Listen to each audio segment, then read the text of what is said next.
This is Michelle Timmons with Envision Ed Plus, and I say good morning to our Colorado friends and good afternoon to our Ohio friends. And welcome to Engaging Families with S.O.U.L, practical strategies for pandemic times and every time after. We greatly appreciate you taking time out of your crazy busy schedule today to think about how you can support your staff so that they can be the best support they can to the students and families you serve. Shortly before the session, Megan from CAP shot you an email with a link to the folder, and we are going to drop that back in again. And while that is happening, Megan, why don't you do your introductions? All right. Hello. Good morning, everyone. Just a few Zoom reminders. Stay on mute and feel free to unmute if you want to ask a question. And a reminder that we are recording and we will be posting today's presentation on our website.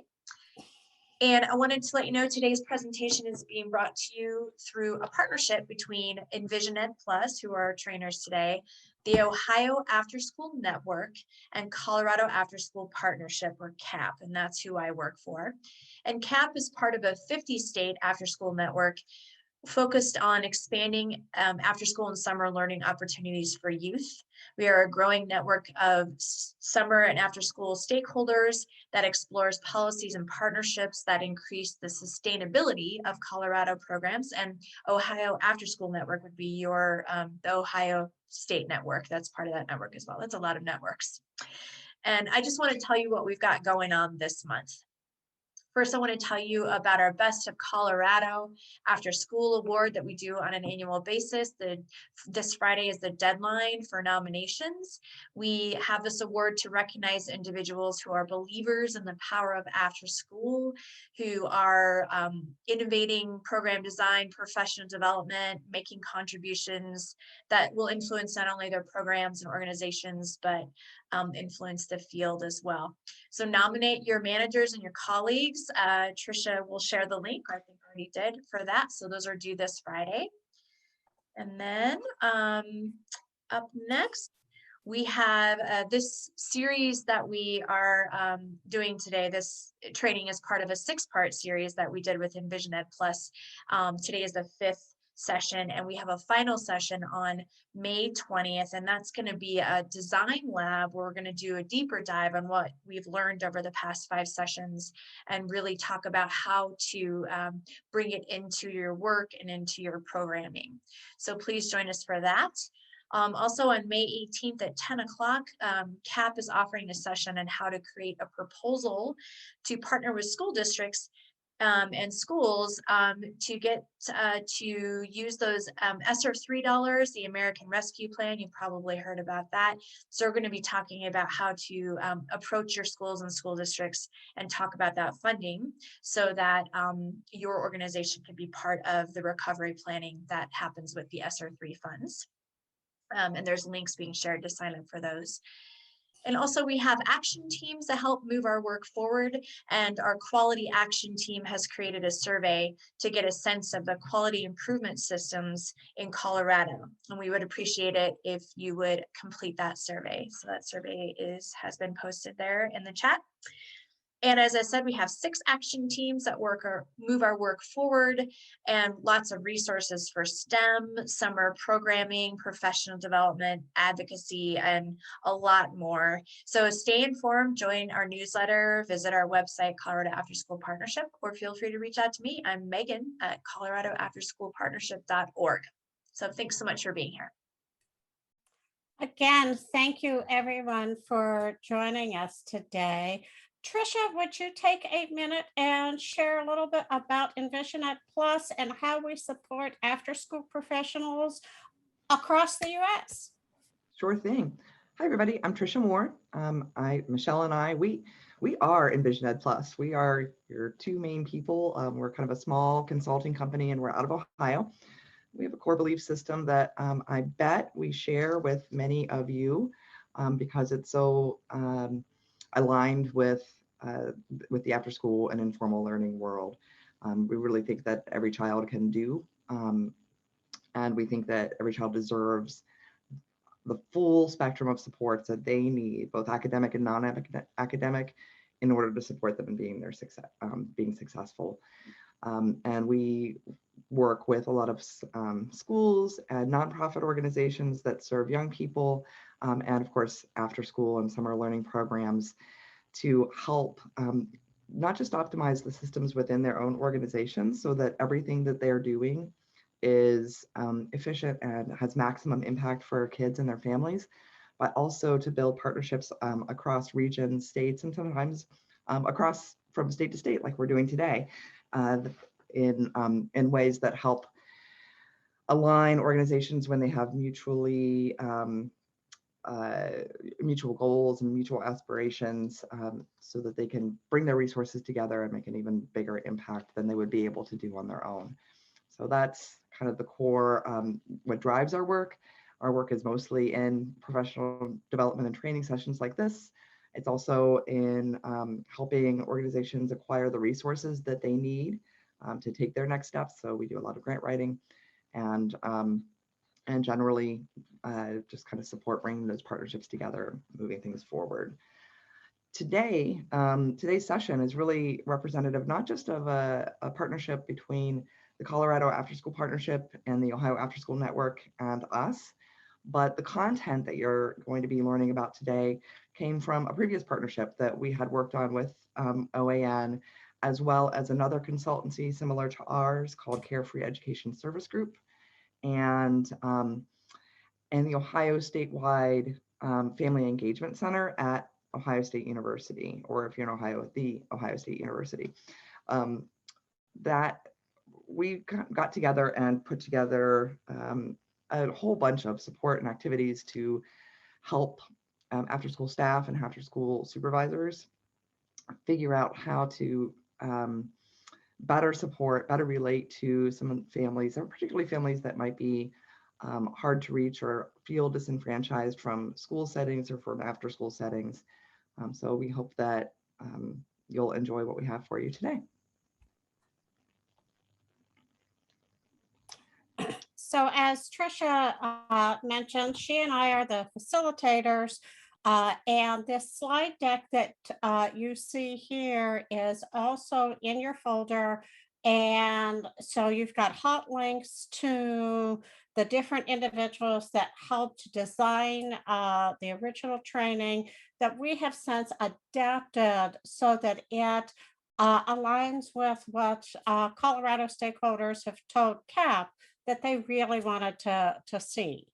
But we wanted to make sure you knew who those folks are, and we will go ahead and get started. So Trisha just put the link in the chat box again. So a reminder, if you haven't already downloaded the materials, please do so. And because we will be using them and you will be using them during the session. Also, And oh, go ahead, Trisha. I was gonna say, also, there are resources that you'll have forever access to, because we'll keep that folder and you'll always be able to go back and find this slide deck with everybody's contact information. You're free to take what's in the slide deck and adapt it for your own use as well. These are for you. Great. That is absolutely correct. So what we want to start with is we're going to have a quick opening discussion, or no, we're going to have a dialogue. We are not having a discussion. And we're going to do some thinking about the term S.O.U.L, S-O-U-L, what it means, how do we use it as we're engaging families. We're also going to get a little bit of deeper understanding about the ideas around universal design for family engagement. And we're going to do a redesign activity that hopefully helps you think about how you can take one activity that you've done and redesign it with some of these resources, supports, activities, way of thinking for yourself. So let's get started with our opening dialogue. And today, we're going to take you a little bit, some of you might, this might take you a little bit out of your comfort zone, but our goal is to personalize this session to you, where you are right now, and where you want us to help you go. And since this session is about engagement, it's really important that all of us practice engagement. So I'm asking for this conversation that each of you take turns sharing out loud the best and the worst family engagement activities you've tried this year. And we would appreciate it if your video is working. We would appreciate it if you turned your video on when it was your time to share. Once you're finished sharing, you are welcome to leave it on, turn it off, whatever works best for you. We will initially take volunteers, but I am a former high school principal, so I am not above voluntolding people. And if you're having tech issues and your mic and video are causing you trouble today, just let Trisha and I know. So the question is, again, what was the best family engagement activity you tried this year, and what was the worst? We'll go for volunteers first.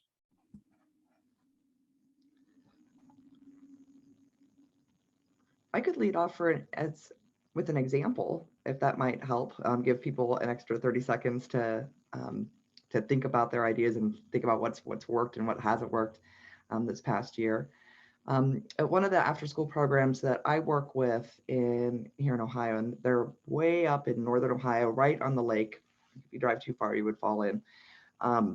They right at the beginning of the pandemic, when everything was closed down, created an online scheduling system for tutoring that was meant to allow, first of all, the adults to choose when they would have open windows to provide tutoring, so they had a lot of control over their schedule, and allow students or their parents or their teachers to sign up for tutoring at a time when it was going to be a good fit for them.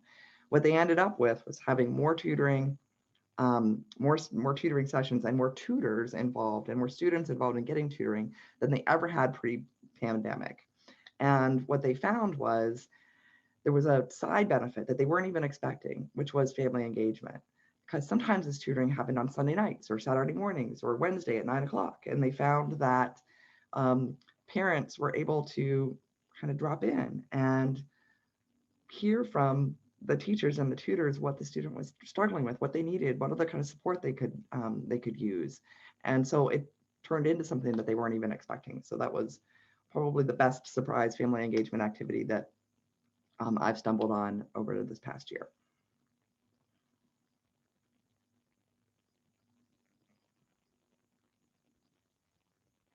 Anybody want to go next?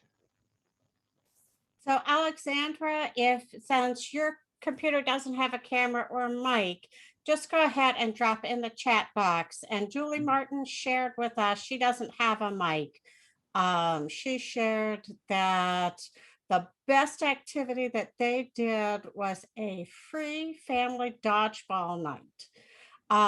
And Julie, if you could just put in the chat, what made it so great? That would be awesome. And Kathy McCarthy, you guys were pretty much shut down due to the pandemic. Feel free to share with us a best and a worst from some other time, just something that stands out to you. Oh, joy. Everybody showed up and they had a great time, even your little ones. So you had lots and lots of families come together. That is terrific. Anybody else willing to share? I don't think we've heard from Janai and Liz yet. We've only done one parent engagement event since I started working with the program. I think it was kind of a mixed, maybe mixed effectiveness. So it was like a self-care package for the parents, Oh, and with different activities and different things that they could do. And, ideas of games they can play with their kids and different stuff. But I think that, with little control over actually doing these things with the parents, I think the kids stole a lot of the things out of the bags and used them. So I'm not sure how, if everything got to the parents, but yeah, but I think at least the gesture itself was nice.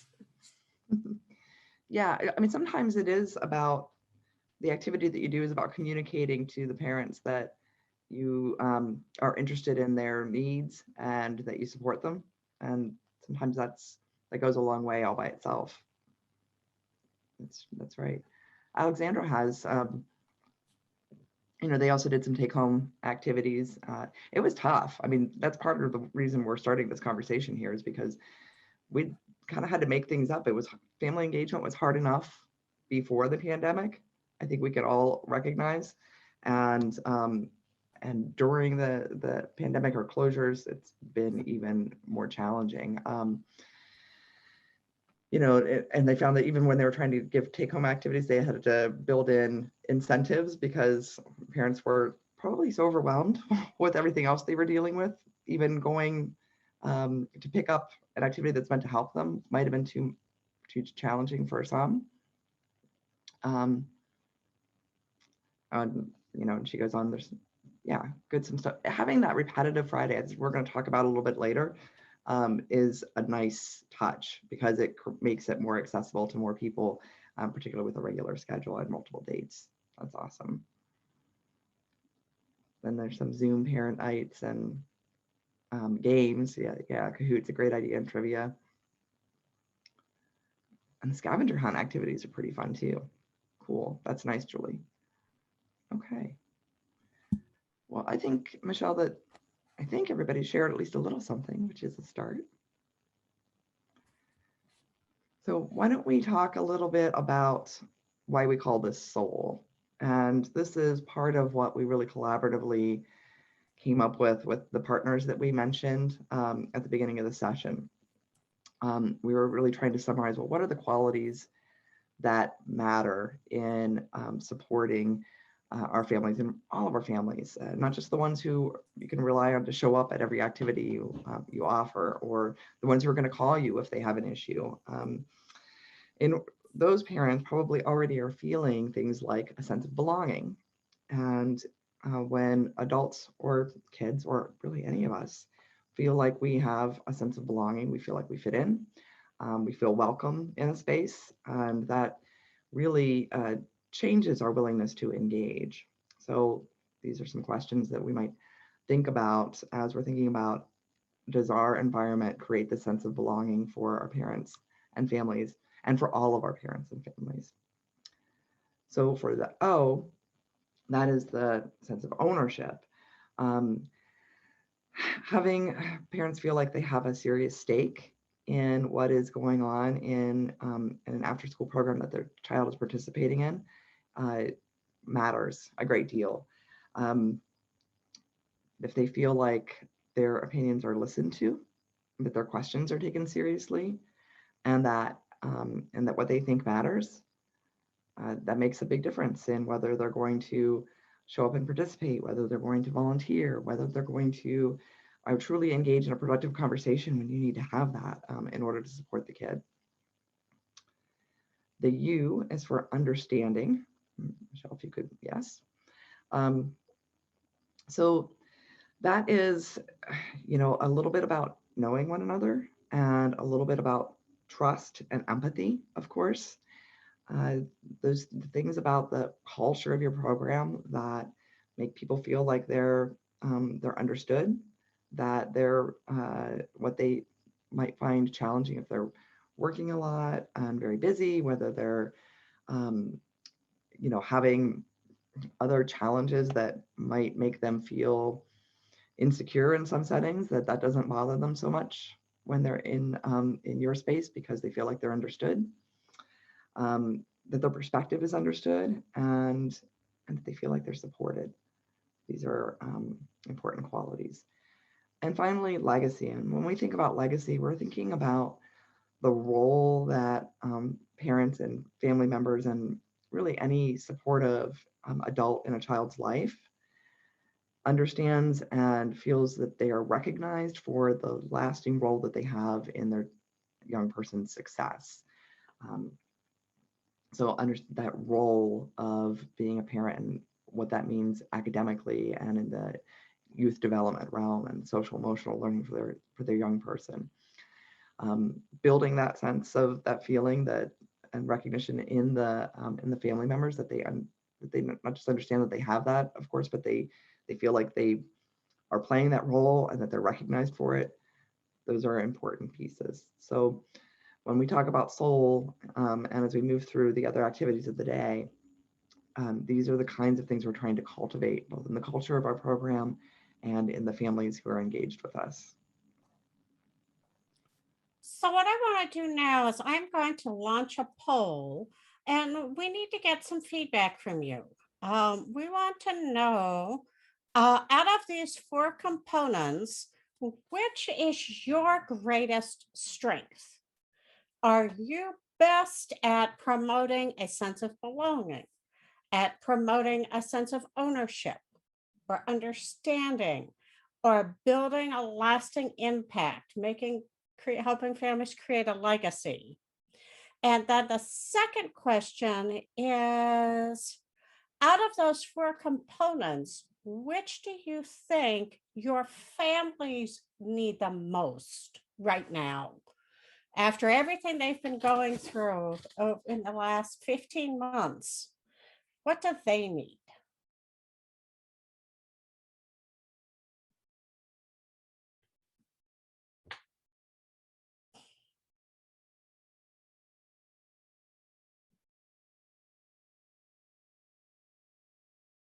I think we've got everybody voted, so I'm going to go ahead and end the polling and share it.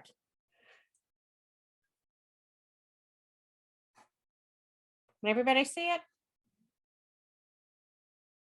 All right.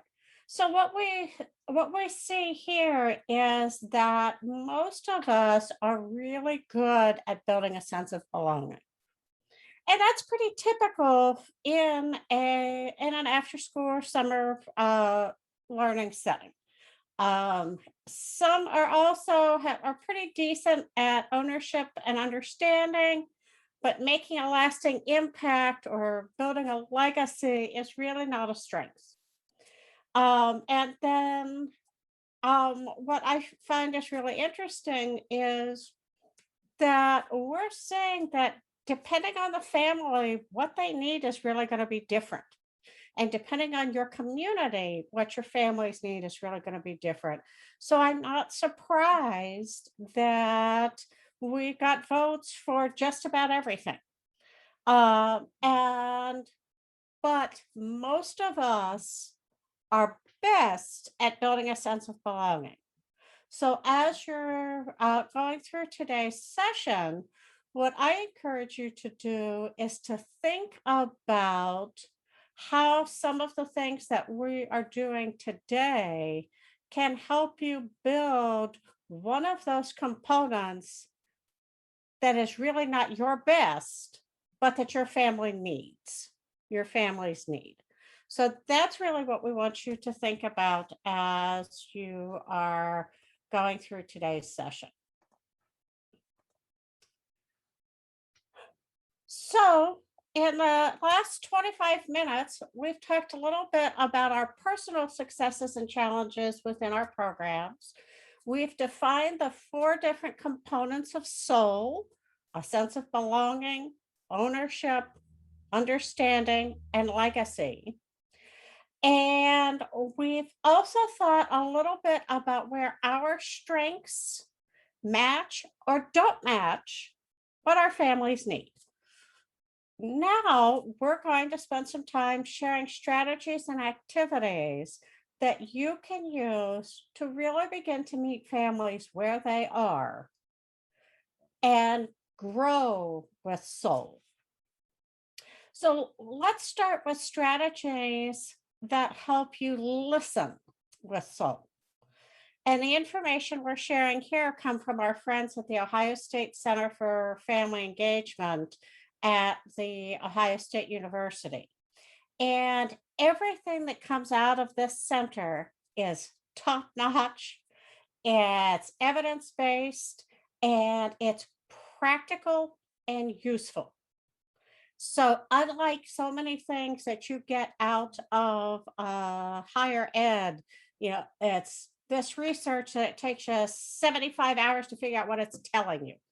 The stuff that come out of this center is not state specific, and it's really great stuff. So we really encourage you to see and what else they have available for you. So this is what we want. We know that children succeed when families, schools, after school and summer learning, and the greater community all work together. Helping kids succeed is kind of like working at NASA's mission control. Just like the space launch needs astronauts, scientists, mathematicians, and they all have to work together, schools, families, after school and summer learning, and the greater community have to work together so that student learning takes off. Everyone has a part to play if we want successful launch. And the most successful launches for our students come when we coordinate amongst each other, when we communicate well, when we listen to each other, when we trust each other, and when we learn from each other. And when there's issues, and we know there will be, and things don't go as planned, that we work it out together to get it right. Just like all the different roles at Mission Control, they work together when systems fail. They work together when deadlines are not met and they face other challenges, kind of like gravity.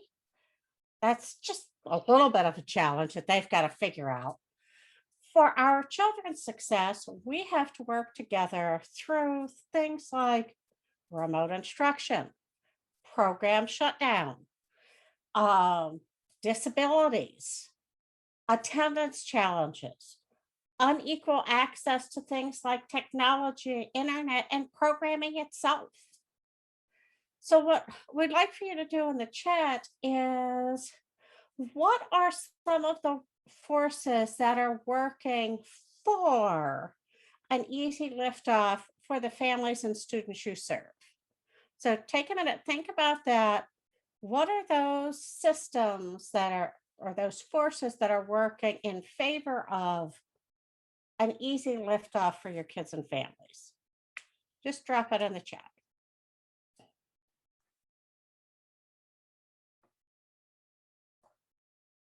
If you would like to unmute and chat with us, you are welcome to do so. But I know that technology is a challenge with your devices. So chat box is just fine.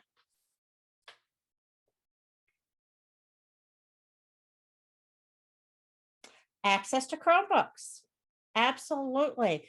Just a year ago, most of our kids had a very inequitable access to the actual devices that they needed to learn. And that's really increased as a result of the pandemic, really. What other things are working to make it better for kids? It doesn't have to have anything to do with the pandemic. Just what's making things beneficial for kids.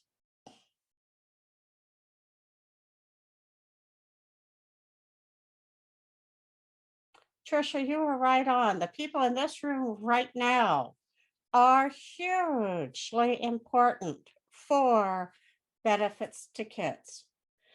pretty soon, one of the other benefits is going to be access to additional funding through the new ESSER 3 funds that really are saying after school and summer learning is important, and you need to engage in that. So now share with us some thoughts about what makes it challenging.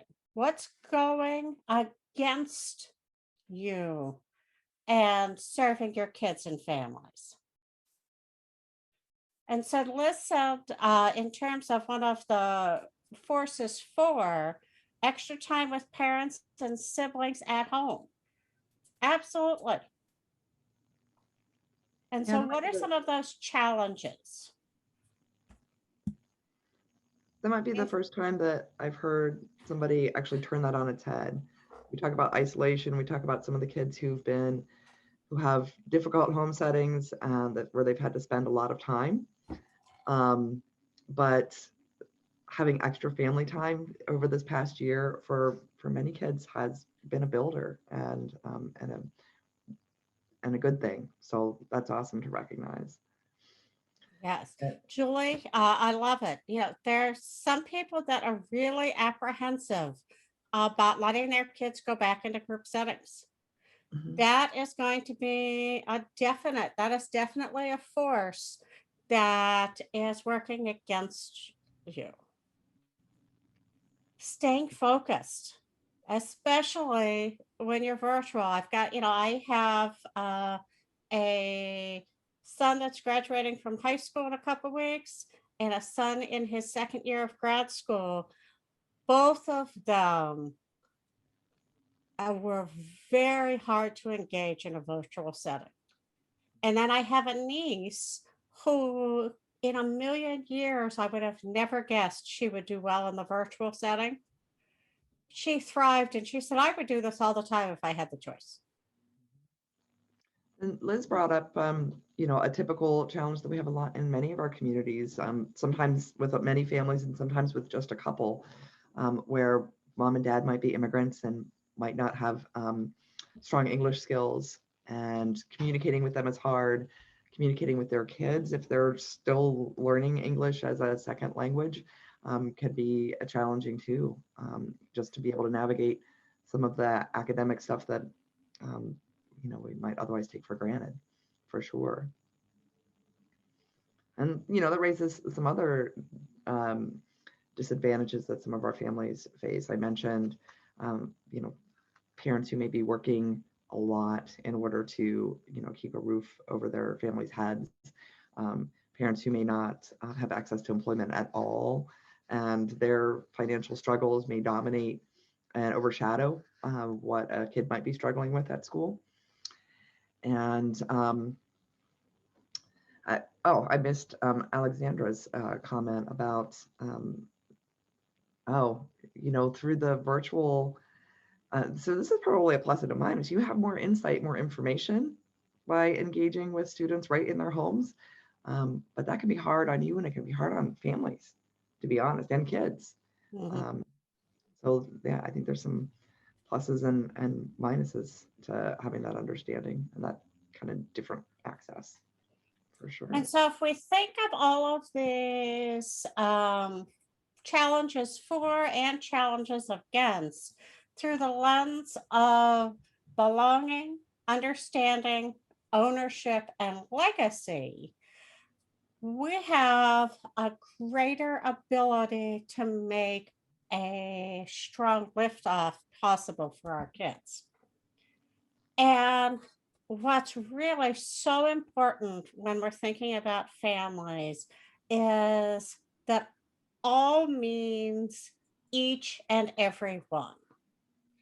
And so when our schools, our families, our after school and summer programs, and community agencies work together, we're able to strengthen opportunities for healthy development and student achievement.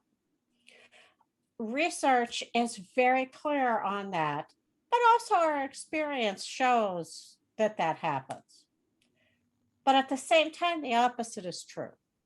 If we're going like this and we're not connecting, um, we're not fostering the relationships with some families. And that results in some families not having the same access to opportunities that others do. And that also then results in some students not having access to the support that they need. And, that leads right into what Alexandra and Liz both shared. And we all know that's not what we want. We want all families to engage. We want to engage all families with S.O.U.L. We want to create a sense of belonging, not for some, but for all. We want to create ownership for all families in a way that fits their culture, their interests, their abilities, their resources, and their strengths. We want to create an understanding of the families that we serve. And we want to know them because we listen to them and we intentionally see to understand their perspectives. And most importantly, we want to create legacy. We know that engagement that we build with family builds each year, and it benefits our kids, our schools, our programs, not just now, but long into the future. And one of the ways that we can do this is through healthy communication with families. And wait a second, did I? Yeah, I just did that. Okay, I've got myself all confused. Sorry. So when we're talking about communication, we need to be clear. Communication is two-way. It means sharing and receiving information between your staff to families and families to your staff.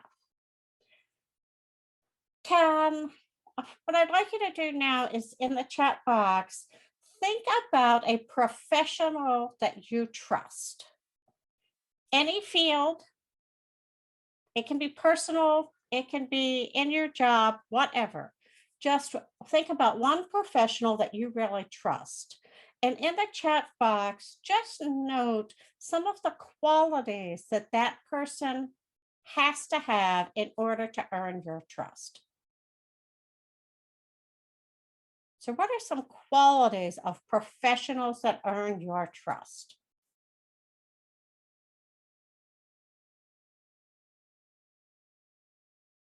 They're honest, they're trustworthy, they're smart, they work hard, they're fair. Your doctor, sincere, honest, reachable, listens and follows through. Trust is really the willingness to be vulnerable to another person based on the confidence that you know that that person is benevolent, they're reliable, they're competent, they're honest, and they're open. While you used some of the same words and some different words, we were all saying the same thing. So we know healthy communication builds trust. And research shows that strong family school trust leads to achievement and growth in students.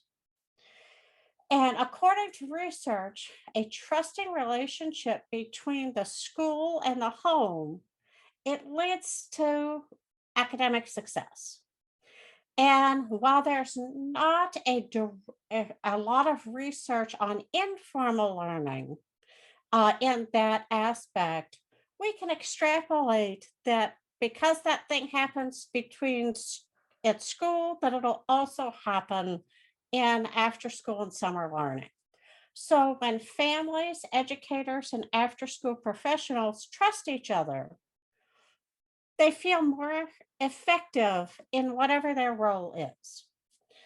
Parents are going to feel that they're more capable to motivate their kids. that they can better guide their kids' behavior and they can better influence in a positive way the value of education. After school professionals see yourselves as more effective in supporting learning and social development as more families are partners and teachers are partners with you in this role. As a result, the youth that we all serve can grow academically, socially, and emotionally, which is critical.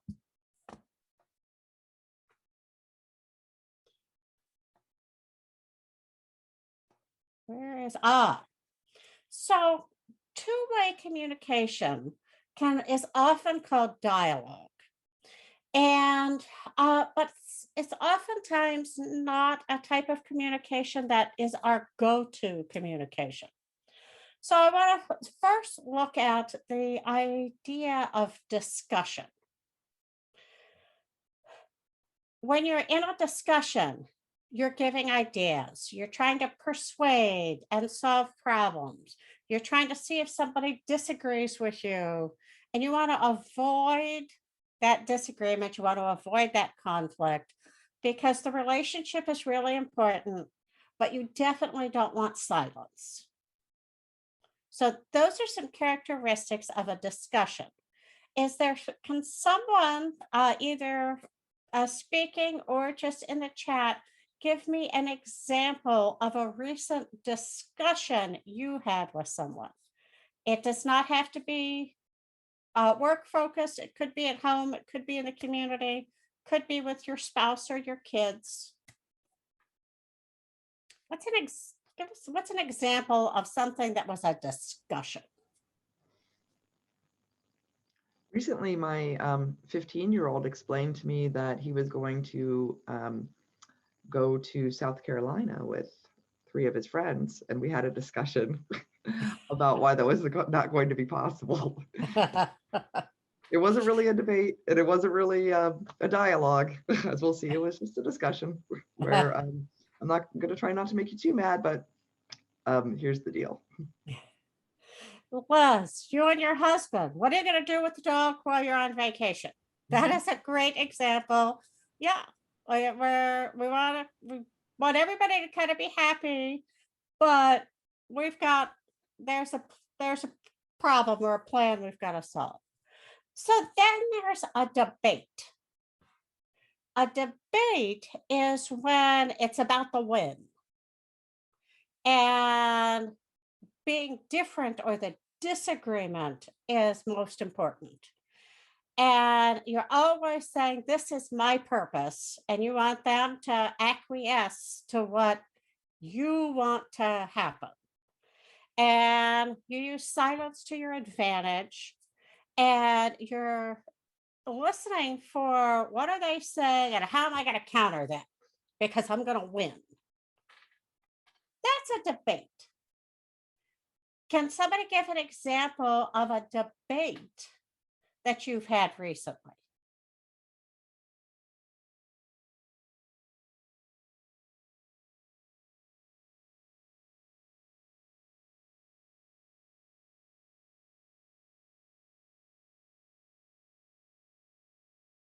Your daughter wants TikTok.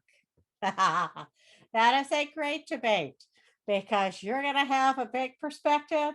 Your daughter's going to have a big perspective, and they are not the same, and you both want to win. Absolutely. That is a great example. Now, let's think about dialogue. Dialogue includes listening. These other two, it's not about listening. It's about finding out where we disagree. It's not about listening for understanding. Dialogue is about getting feedback because I want to understand, and it's about checking our judgments and checking our biases, kind of pushing those away, knowing that I have them, and saying, I can't let this bias or this judgment stand in the way of me listening to what they're trying to tell me so that I understand what they want. Can anyone give me an example of a dialogue that you've had recently?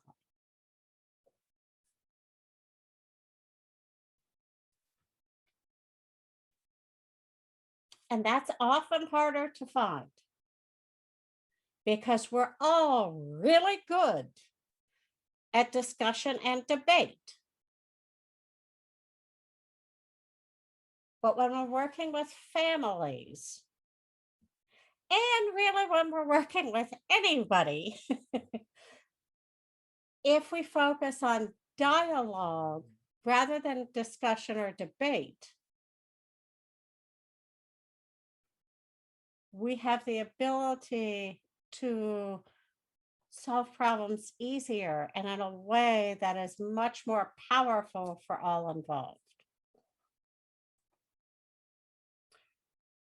So, what makes a culture of listening?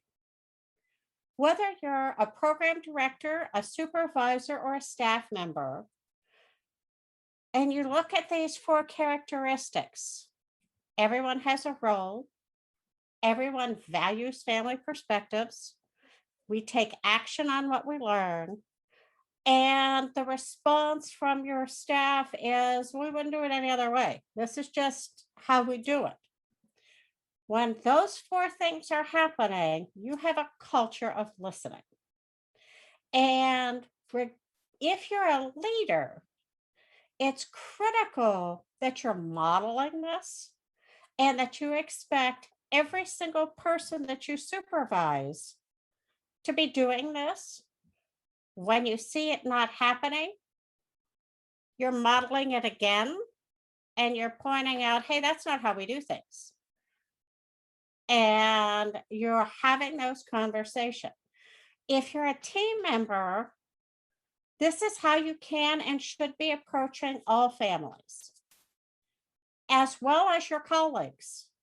You too can model this and help others who are struggling. And some examples of what this looks like is you're doing surveys, reports, town hall meetings, you have office hours, you have websites in multiple language opportunities. You can directly connect with different interest groups within your community. Parents who are new to the program, the kids themselves, families that speak different languages, families from different cultures, families who work multiple jobs, grandparent-led families, families who have 2 separate homes. You have to think about how are you getting the perspective of, are you engaging all of those interest groups? And then when you're thinking about individual families, there's opportunities for things such as student progress meetings, check-in calls, impromptu meetings during pickup and drop off. All of those are examples of how you can build that culture of listening. Now, what we have here are some examples of what it can look like to set the stage for dialogue. These are some either introductory messages or messages that help improve communication.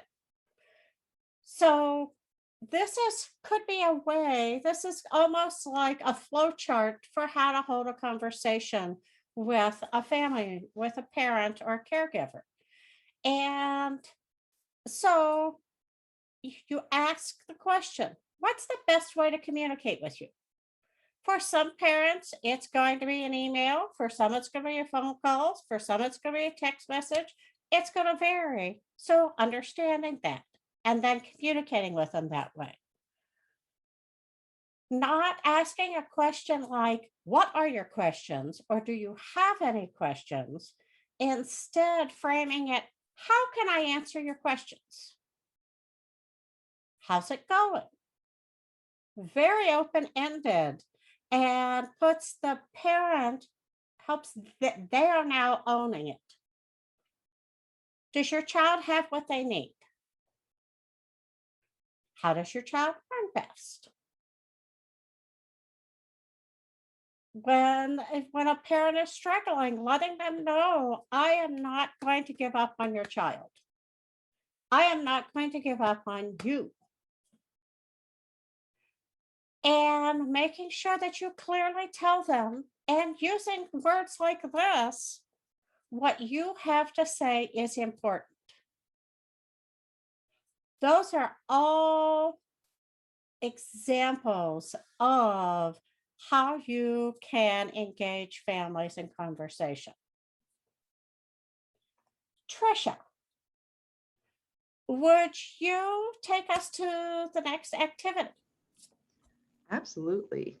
So in our next activity, we are going to do a little bit of exploration of how you, we have some activity guides pulled together for you that will help you practice some of those skills with your colleagues or with your staff, depending on your role, or with your friends or family members, whatever works for you. And we want to give you a chance to take a look at them and think through, would any of these be useful? How would I use it?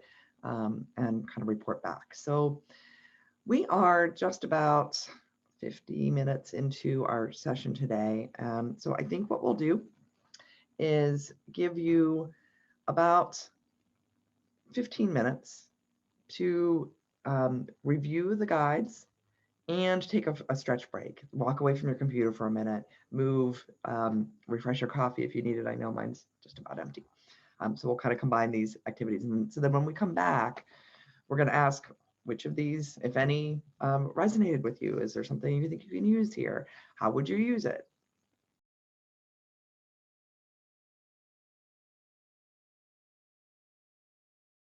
Right. So let me look at, I'm going to share my screen here.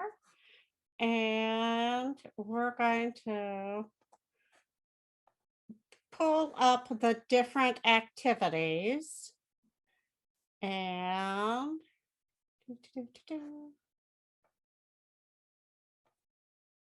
out. So what you saw, if you looked at the, let's start with the do to versus do with activity guide. And I'm just going to kind of put the put it up top so that you can see it. And what I am interested in is if you looked at that one, would you give us a little bit of insight as to, do you think this activity guide and with the accompanying slides, is this an activity that you think might be beneficial in your program with your staff to help them build these skills? What are your thoughts about this resource? The do with versus do to.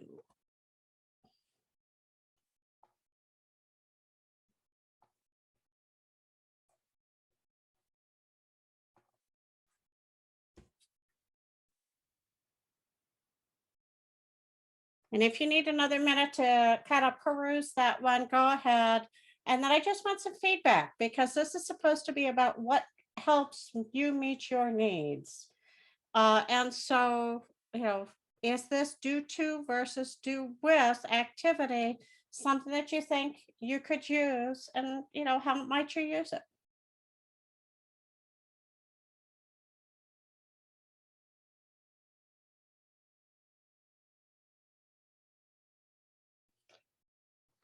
Thanks, Megan. It's a powerful statement. Doing two, you're leading with your mouth, and doing with, you're leading with your ears.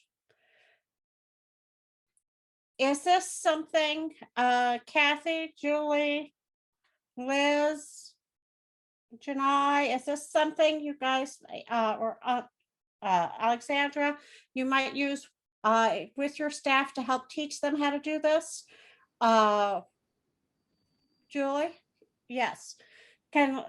Great. That is great to know. Let's, any feedback on that? Is there anything you would like to, that maybe you might change with it? Or any examples of how you might use it?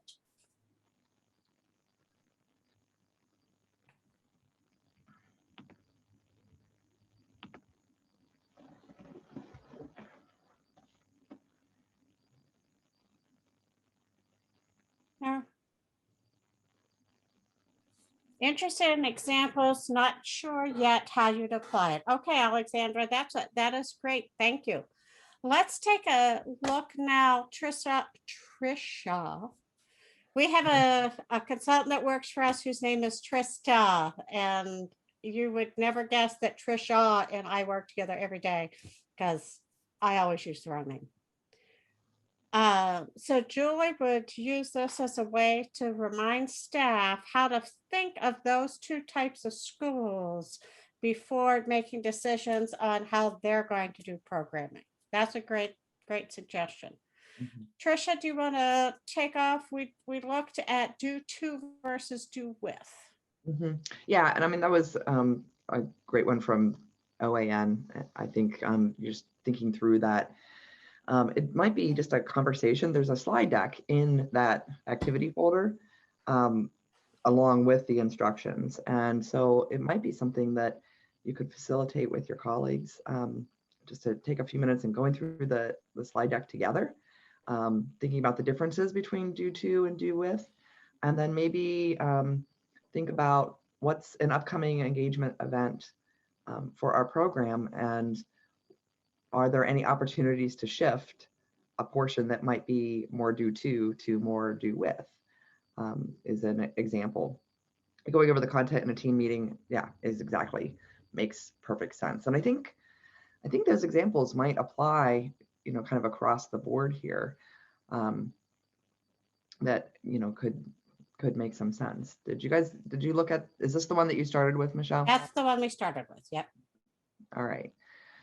So if we were to switch and take a look at the one that is about listening, there's not a slide deck to go with this one. This is just an activity that's kind of self-contained, but it pertains to the slides that we just shared with you.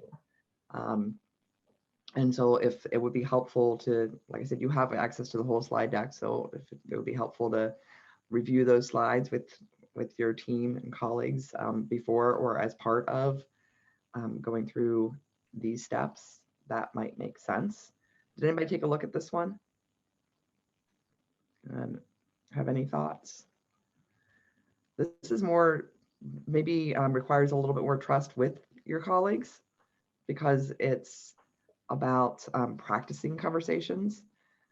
In the activity, you would have one person tell a story and the others would listen and practice responding with the constructs that are described here, like pausing, allowing extra time in the conversation, that kind of stuff. That's cool. But I think practicing, I don't know if any of you have been through critical conversation training before, which has often a lot of the role playing and practicing. It is one of the best ways to get some experience that you can then apply to future conversations. It's just hard. It's hard to trust even your colleagues that much, I think, if you're a little bit introverted like I am. So just being kind of aware of that as you're starting off with it. Alexandra reflects on the positive impression part. Some of those habits that you want to develop in your colleagues and your staff, to create that positive first impression. It's important to talk about that, because sometimes we just take things for granted. We go to work and we do our thing, and we might not think about how we could be creating a more positive first impression, for sure. Yeah, was good. I hope that you will use it in a team meeting.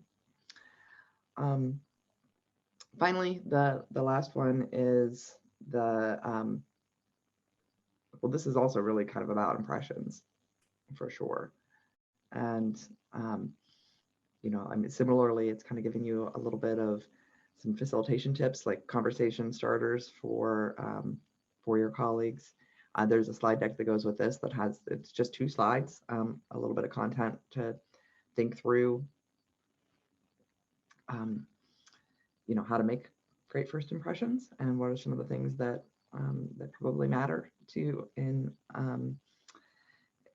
really, this was kind of developed with an eye towards leaders, but I think it applies to all of us, because when a parent comes into your program and talks to a staff member, right now that staff member is representing the program. They have a leadership role that really matters. So that value model is applicable to, I think, a broad array. I think it's applicable to all of us. All right. Any other reflections or ideas about, would anybody consider using any of these with families as part of a family engagement opportunity in itself?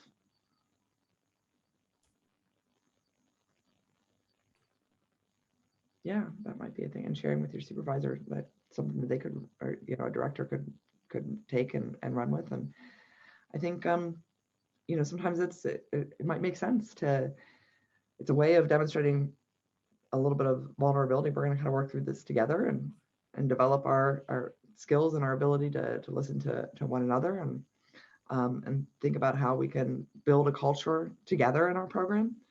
That's engaging. That's pretty cool. All right. So now we want to transition to thinking about universal design. Is that a term that's familiar to anybody, or is that a brand new term in general?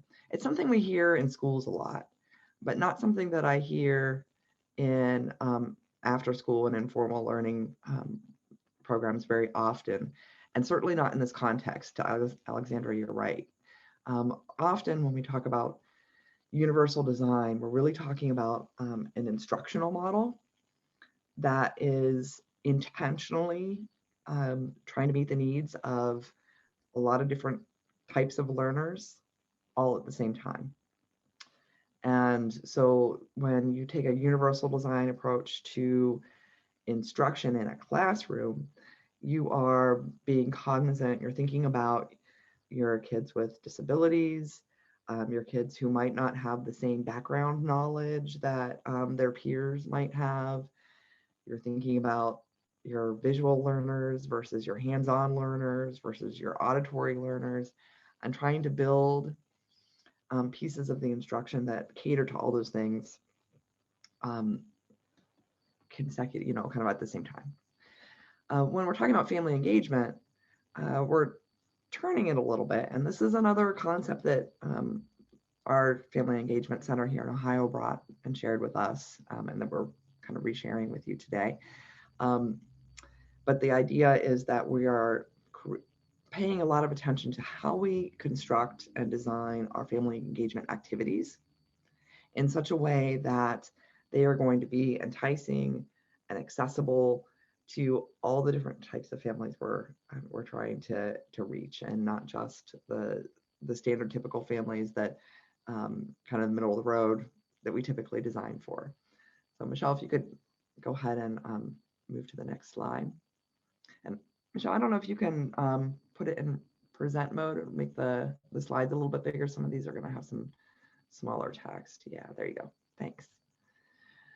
So we know that, you know, one size fits all. This is what we've been talking about all day long, or all, you know, for this whole session, is that this often isn't going to work for all of our families. And we create and widen gaps for some of our kids if we're not thinking about how we have to have different points of entry and different modes of engagement built into our approach, because some families won't ever be able to participate on Wednesday night family night activities, and if that's all there is, then those families are losing out on opportunities to better support their kids, and their kids are missing out too.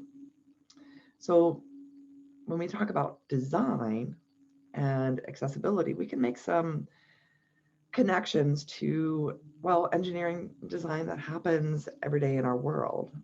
Michelle, if you could advance the slide a little bit. We often are challenged, and I say we, culturally often are challenged to think about how can we do things a little bit better. So let's take a look at some examples first, and we'll stick to the idea of having an engagement event. These samples that I'm going to share with you are ones that have been nearly randomly pulled off of the internet. Let's take a look at this flyer for the Family Fun Night. What jumps out at you guys? You can just drop comments in the chat that about this particular event. Anything positive, anything that might be limiting in who participates, who can fully engage? Any thoughts?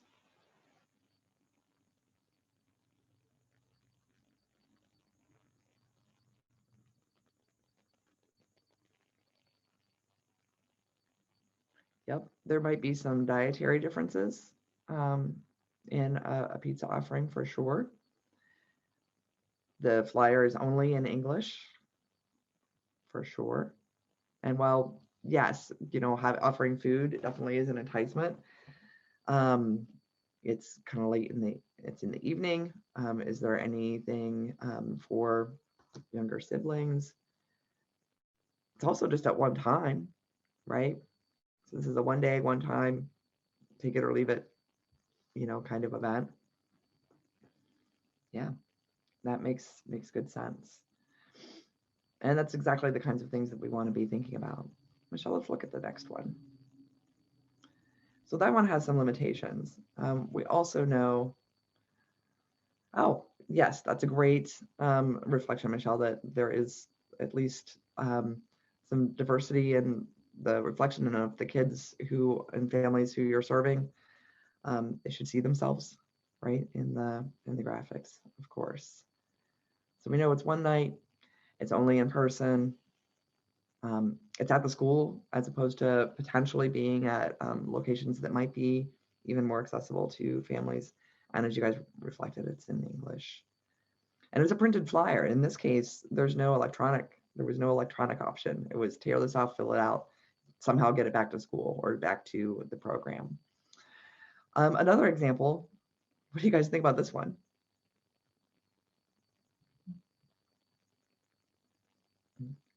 This is real. We didn't make this one up. I love the initial look on Megan and Liz's faces when they saw this. It was like, Yeah. oh my. But does anybody ever feel like they're veering towards this because they're so frustrated that people aren't coming, and then they don't know the information that you're trying to share with them, and then their kids they don't have the supplies that they need, or they don't, or parents don't understand what the procedures are because they didn't show up at the organizational meeting, and let's just make it mandatory. We'll just tell them they have to come, right? Sometimes I kind of sympathize with that. But besides the fact that it's kind of off-putting and has scary colors and is required and mandatory, it has some of the same issues as the first flyer did, right? Now, I wonder how we could think about doing this better and recognizing some of these, maybe the events that we have aren't, if you don't have the same weaknesses, but Alexandra's reflection about it's there's nothing positive or no evidence of anything positive, any reason why the parents would want to attend, just that they're supposed to. So if we think about redesigning, we're not redesigning for redesigning's sake. We're not just going to turn things upside down without a purpose. We need to really think about what are our goals? What's the reason that we're having the event or the activity that we're doing? What's the reason for families? What's the reason for kids? And then think about the redesign strategies and techniques to make it a little bit better. So let's look at some other examples. I mentioned when we design for accessibility, one of the first things that we think of are things like ADA compliance, or some of the innovations and features that we might put into a building so that it's accessible for everybody. And we see a couple of examples of features, on the bus or a lift up to that point of access for that other building that improve accessibility. And so those are some tweaks that can certainly help. Another approach is building in the accessibility to our, in this case, buildings, but also our events in such a way that they're just a natural part of it. In this case, in this example, this building is entered the same way by everybody. And it's not necessarily a special side conversation to cater to a family's specific needs, right? Everybody's coming in the same way. It's kind of cool. And so we kind of want to think about those differences too, as in terms of our strategies for addressing gaps or barriers.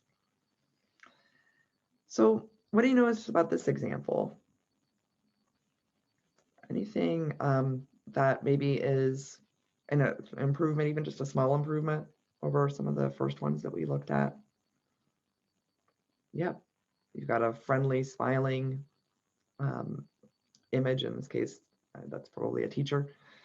That makes it a little bit more inviting, I suppose. Does anybody notice anything about the dates? Yeah, the options. And the conferences, kind of that using that word sort of implies a broader conversation, and that it's going to be about kids for sure. And there's 4 days of it, the 11th through the 15th. So that kind of broadens the accessibility. It's a small change, but it's probably significant. I think this one probably addresses Alexandra's comment about that previous red and yellow example. It certainly looks friendly. It's engaging. It has, a purpose. We're going to get to know each other. If you guys notice anything else, you can drop that in, and we can look at, there's another one or two here, just samples that we can kind of move through, Michelle.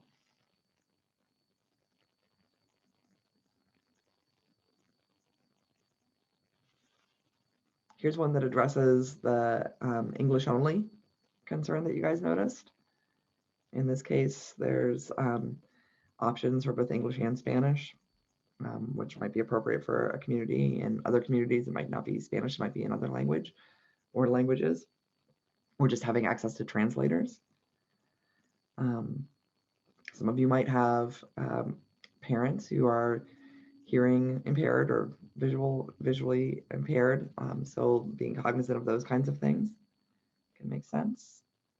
This one's virtual as well. So, we might be a little bit Zoom fatigued, but there are some conveniences for families. There's little kids' bedtimes. It isn't an issue if it's a virtual conference, for sure. It's on a Saturday, less likely to conflict with work schedules. This one is, I think, reminds me of, one of you mentioned a regular session that you were doing early, and having those multiple regular Wednesdays, we're always going to have something on Wednesdays, is kind of nice too. It has an English and Spanish option. It has virtual or multiple ways of signing up and engaging with it through Instagram or Google Meets. So Well, and I love that the Instagram and Google Meet are 15 minutes. yeah, We're not asking you to take an hour. Here's 15 minutes. Log in, see what's happening. yep, for sure. All right. So as we were looking at these examples, you can go ahead and move on, Michelle. We know you guys were, struggling a little bit, but I would really encourage, some of your programs were closed. Family engagement was tough already. Pandemic family engagement was even tougher. But if there's anything that worked for you, maybe that dodgeball event that was mentioned, that during the pandemic, certainly think about, do we continue to do that? Like in that last example with the virtual conference. If that is a good way of meeting with some of your families, then just because you can meet in person doesn't mean that you have to. Okay, so let's move to the final slide here. And I want to give you a tool that you can use to help with the, as you're thinking about your exact events and how you want to redo it. And Michelle, could you toggle out, or let me share my screen and I'll show them the activity guide, because we only have a couple minutes left here. Also in your resources folder, let's see here. There is this family engagement redesign. So this is another final tool that you would be able to use with your staff, colleagues, in a planning meeting as you're planning events. And it basically leads you through the same discussion that we just had about these sample events, which you would apply to one that you're actually having. You would think about, what is it that we do and why is it?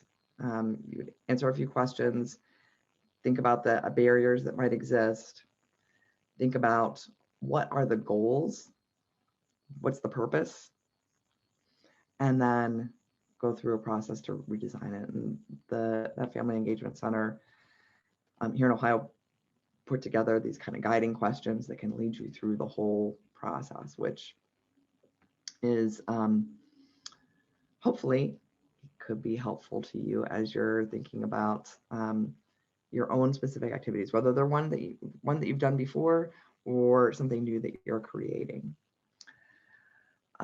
We are going to have to wrap up real quickly for today. I do want to point out just one thing,